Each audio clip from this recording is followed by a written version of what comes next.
Sir ఇందాక ఇంట్రడక్షన్లో చెప్పినట్టుగా ఎస్ఎఫ్డిఆర్ missile test recently DRDO చేసింది. సార్ మామూలుగా చెప్పాలంటే 2014 తర్వాత నుంచి మీరు డిఫెన్స్ రౌండప్లో దాదాపుగా ప్రతి ఎపిసోడ్లో మీరు చెప్తూనే ఉన్నారు భారతదేశం చాలా రకరకాల విభాగాల్లో టెస్టులు చేస్తోందని. కానీ ఇది దానికి భిన్నమని అనుకోవచ్చు, ఎందుకంటే ప్రపంచంలో ఇప్పటివరకు ఇలాంటి టెక్నాలజీ ఏ దేశం దగ్గర లేదు అని అంటున్నారు. అసలు ఈ టెక్నాలజీ విశిష్టత ఏంటి సార్? హర్ష, ఇది ఎస్ఎఫ్డిఆర్ అంటే ఫుల్ ఫామ్ ఫస్ట్ మనం చూద్దాం. Solid fuel ducted ramjet propulsion based missile system. ఇది దాని యాక్చువల్ ఫుల్ ఫామ్. ఇది సాలిడ్ ఫ్యూయల్ అర్థమవుతుంది మనకు, లిక్విడ్ ఫ్యూయల్, సాలిడ్ ఫ్యూయల్.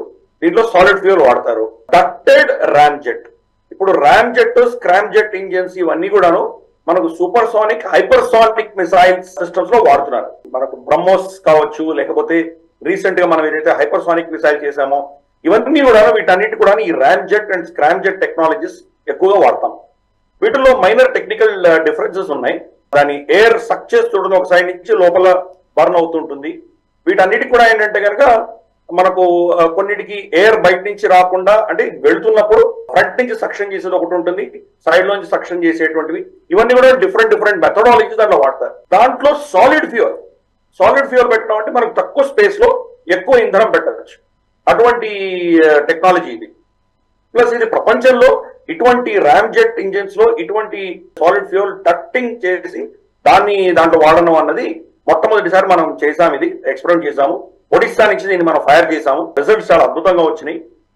ఇవి రాబోయే రోజుల్లో ఎయిర్ టు ఎయిర్ మిసైల్, మనం ఫ్లైట్ లో వెళ్తున్నప్పుడు రఫైల్ లో కావచ్చు, మిగ్ కావచ్చు, లేకపోతే మనకు సుఖాయ్ కావచ్చు, దాంట్లోంచి ఫైర్ చేశామంటే చాలా ఫాస్ట్ గా వేగంగా వెళ్తున్నటువంటి అస్త్రాలను, అంటే మన శత్రువు నుంచి వస్తున్నటువంటి ఫాస్ట్ మూవింగ్ ఆబ్జెక్ట్స్ ని ఇదే ఛేదించగలదు.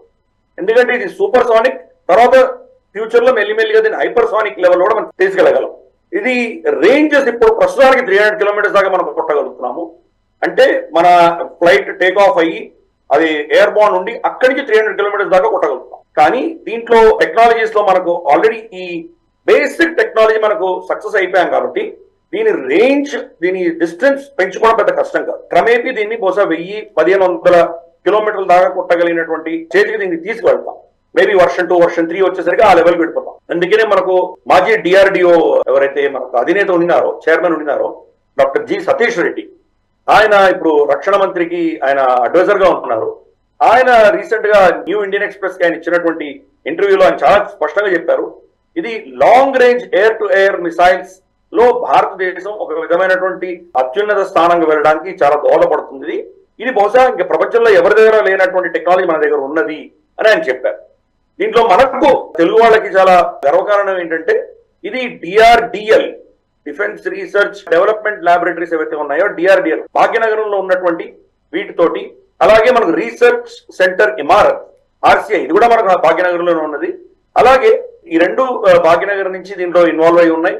ఒకటి high energy material research laboratory Pune, వీళ్ళు ముగ్గురు కలిసి దీన్ని తయారు చేశారు. సో అందుకని ఇది చాలా అద్భుతమైనటువంటి ఒక ఆవిష్కరణ మనం తీసుకొచ్చాము. అంటే ఇప్పుడు ప్రపంచం అంతా కూడా సూపర్ సోనిక్ నుంచి హైపర్ సోనిక్ లెవెల్కి వెళ్తున్నాం. ప్రస్తుతానికి ఓన్లీ 3 దేశాల దగ్గర ఉన్నాయి, మన రష్యా, చైనా అండ్ అమెరికా. అమెరికాది కూడా ఇంకా డౌట్ఫుల్లే, వాళ్ళది టెక్నాలజీగా మాస్టర్ చేశారా లేదా అన్నది. వాళ్ళే ఒప్పుకుంటున్నారు, మేము చైనా కంటే వెనకబడి ఉన్నాము హైపర్ సోనిక్ టెక్నాలజీస్ లో వాళ్ళు చెప్తున్నారు. ఇన్ఫాక్ట్ చైనాలో ఉన్నటువంటి హైపర్ సోనిక్ టెక్నాలజీకి సంబంధించినటువంటి సైంటిస్ట్ ని, వాళ్ళ కుటుంబాన్ని వీళ్ళు యూకే సహాయంతో అక్కడి నుంచి చైనా నుంచి బయటకు తీసుకొచ్చి అమెరికాకి వాళ్ళని తీసుకెళ్లిపోయారు. అమెరికాలో వాళ్ళు ఇంకా రిఫ్యూజీస్ గా వెళ్ళిపోయారు. వాళ్ళు అక్కడ చాలా పెద్ద ఆపరేషన్స్ తోటి వాళ్ళ నుంచి అక్కడికి తీశారు. అంటే అమెరికా నార్మల్ గా అందరికంటే టెక్నాలజీలో ముందర ఉండేది, అటువంటిది వాళ్ళు వెనకబడుతున్నారు. ఈ రోజు మనం భారతదేశం వాళ్ళని క్యాచప్ చేస్తుంది. ఈ రోజు చైనాలో ఏదైనా ఒక కొత్త ప్రోడక్ట్ వచ్చిందంటే చాలా కొద్ది సమయంలోనే దాన్ని ఓవర్టేక్ చేయగలుగుతాం. మనం అంత టెక్నాలజీని అబ్జర్వ్ చేసుకున్నాం. మన దగ్గర కూడా టెక్నాలజీ రష్యా నుంచి వచ్చింది. For instance BrahMos technology Russia ఇచ్చింది మనకి, కానీ అక్కడి నుంచి మనం ఇంప్రూవ్ చేసాం. చైనా భిన్నంగా ఏం చేస్తుంది అంటే మిగతా దేశాల నుంచి కాపీ చేస్తుంది. అంటే దాన్ని యాక్చువల్గా పైరేట్ చేస్తుంది. వీళ్ళ సైబర్ ఎస్పినాజ్ తోటి, సైబర్ అటాక్స్ తోటి వాళ్ళ దగ్గర డేటా తీసుకొని చేస్తుంది. కానీ మనం ఏంటంటే బేసిక్ టెక్నాలజీ నుంచి మనం ఇంప్రూవ్ చేసుకుంటూ వెళ్తున్నాము. అందుకని ఇన్ని ల్యాబొరేటరీస్ కొలాబరేషన్తో చేస్తున్నాం. మనకు హైపర్ సోనిక్ స్పీడ్ లోను, సూపర్ సోనిక్ స్పీడ్ లోను వెళ్తే దానికి కావాల్సిన ఫ్యూయల్ డిఫరెంట్ గా ఉంటుంది, దానికి ఉండవలసిన మెటలర్జీ చాలా డిఫరెంట్ గా ఉంటుంది. ఎందుకంటే ఈవెన్ వర్షం వస్తే కూడా, ఇన్ఫాక్ట్ మనం సోషల్ మీడియా చూడొచ్చు, కొన్ని బొమ్మలు ఉంటాయి, ఈవెన్ వర్షపు చినుకులు తగిలినా కానీ కూడా ఆ స్పీడ్ లో కన్నాలు పడిపోతాయి. కాబట్టి అంతటి స్పీడ్ లో వెళ్తూ ఉంటుంది. కాబట్టి ఈవెన్ చిన్న స్మాలెస్ట్ ఐటమ్ దానికి అడ్డం వచ్చినా కానీ కూడా అది ఆ మెటల్ విరిగిపోయి దానికి చీలికలు వచ్చేటువంటి కన్నాలు పడేటువంటి పరిస్థితి ఉంటుంది. అంటే మెటలర్జీ ఫస్ట్, దాంట్లో ఎటువంటి మెటీరియల్ ఎటువంటి అలారిక్స్ పెడితే ఇది తట్టుకోగలదు, దాని ఇంజన్ కెపాసిటీ ఎలా ఉంటుంది, ఇది కనుక దాని కెపాసిటీని సరిగా మనం అంచనా వేయకుండా ఉంటే మీడియాలోనే పేలిపోతుంది. కాబట్టి ఇన్ని పారామీటర్స్ అన్నింటినీ మనం దీంట్లో మనం రీసెర్చ్ చేసి దీన్ని తయారు చేయగలిగాం.